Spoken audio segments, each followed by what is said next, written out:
Hi guys, and welcome to this overview video for Drive. So basically you are controlling multiple cars on multiple tracks and you have to switch between them to keep your position as high as possible. Now I've just hit the switch button. You can select between different tracks there, and also you can hit the up and down buttons and you can instantly, or pretty instantly, switch between two tracks. So you can see the positions on the bottom left of the screen. So I'm first on one track and fourth on the other. So you can just switch between them two. Now you can see that I've dropped down to 6th position on one of the tracks, which is now in 5th position, which I've now selected. So the idea is just to keep your position as high as possible. You know, once you make it to the front of the pack, if you're falling behind on the other track, you simply switch between that track like I'm doing now and get as high as possible. So, you know, it's an interesting concept. It's not quite like anything I've ever played before, has to be said. You know, interesting visual styles. Each the environments do look pretty different to one another. Different colour schemes going on. Now, just checking out the different viewpoints here. You've got the bumper cam, the close chase cam, and then the third and final viewpoint is the further away chase cam, which we'll see in just a moment. There it is as I go sliding off the track. But for me, the far chase cam, this one here, was the most playable of the 3 viewpoints on offer, and so you'll see me sticking with this viewpoint throughout the video. So I'm currently playing through Drive's campaign mode, and so far I've come across 4 different game modes. So we're going to be checking each one of those out. This is the pursuit mode, where you basically scored points upon your finishing position. So basically, you know, you just switch between multiple tracks and finish as high as you can. So you get a gold, silver or bronze medal awards. So up into first place, switching to the other track now, into 4th, and try and get as high as I possibly can. You know, the vehicle handling, it does take a little bit of getting used to. Vehicles do tend to understeer, so you do have to drift your way around the turns. Now the best way to drift, there are a couple of ways, but basically you're going to hit the brake button and that will send the car into a slide. Now you can actually hold the accelerator all the way through and hit the brake, or you can come off the accelerator and hit the brake and then back on the accelerator again. It all depends on what you feel comfortable with. And just coming over across the finish line there. So that was a quick look at the pursuit mode. So on to the arcade mode now. This is actually my favourite mode in the game. Basically you have a points target, and in order to score points you can either smash your opponents, drift and jump. Now my favourite is smashing opponents, so you'll see me going throughout the 3 different tracks here, just smashing as many of the opponents as I can. You can see the target score there on the top right of the screen. 60,000 is the target, and as I get ever closer there, I'm just smashing my way through to the opponents. Now you can chain up the different smashes, so if you do get a number of smashes in quick succession, you do get a multiplier which enables you to score very highly.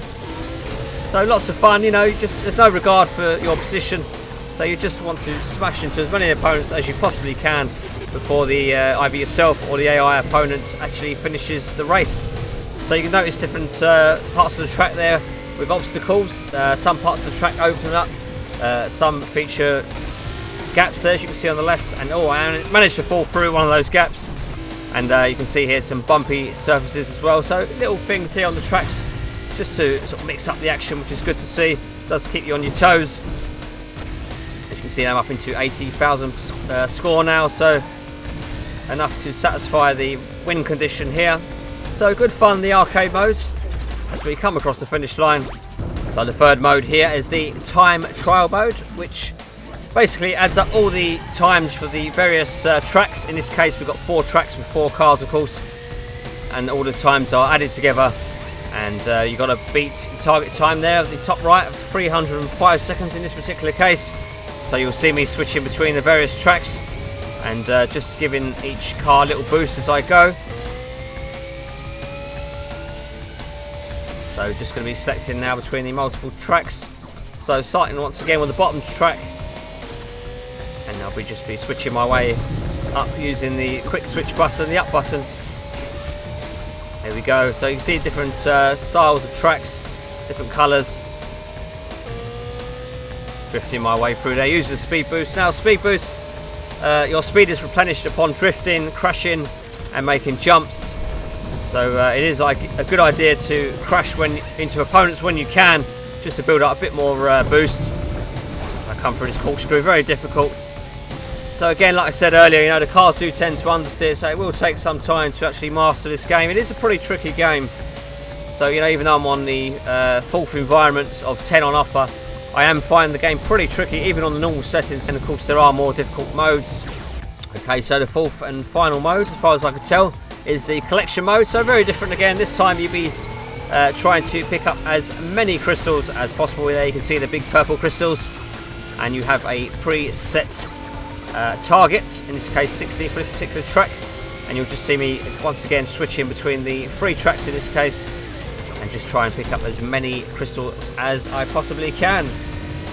So again, you know, it's an interesting mix-up on the different styles of play, and in this particular game mode, you know, it does pay to be at the front of the track to pick up those crystals before your opponents.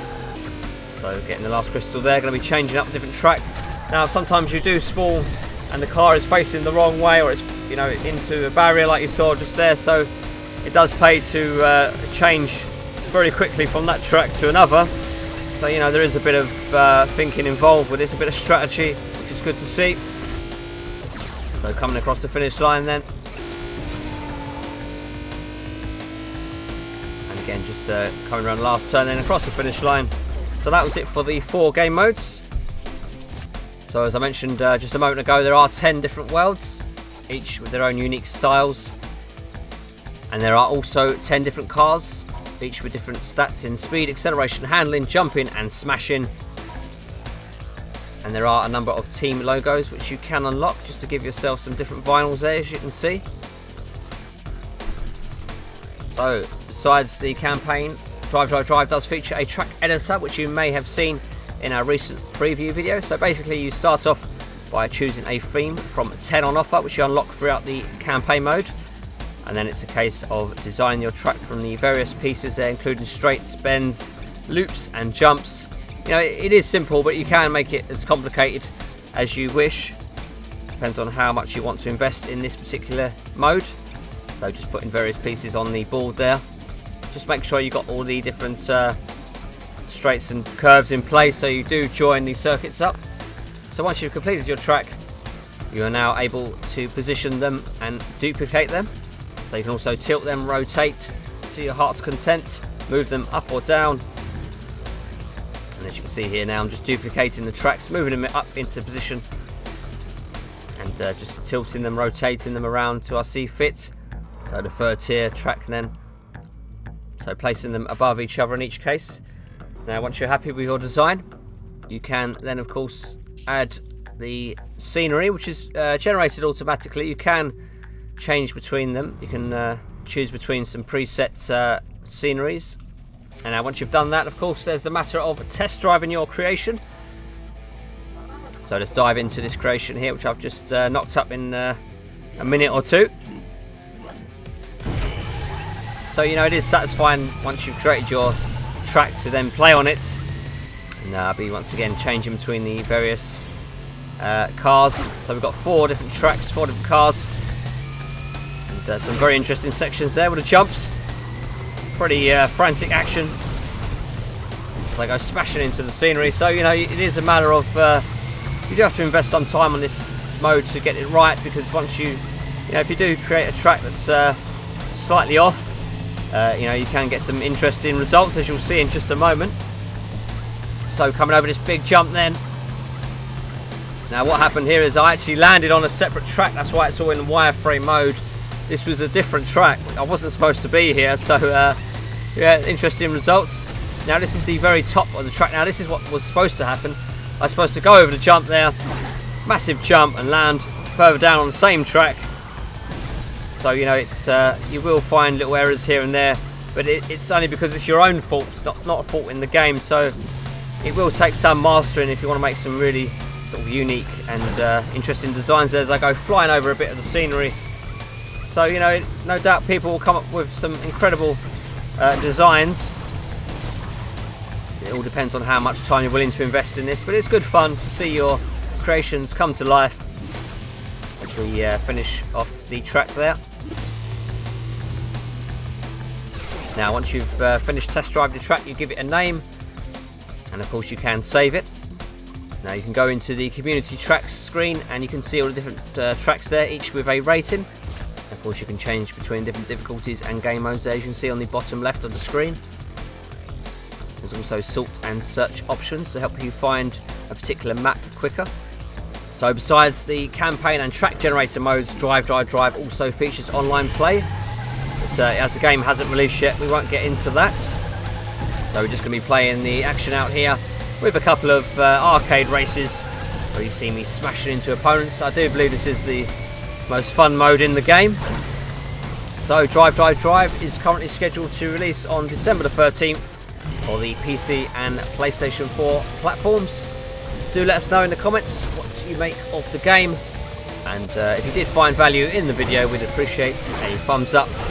And if you want to keep up to date on all your favourite racing games, make sure you hit that subscribe button. Thanks for watching. Well, how do you like it?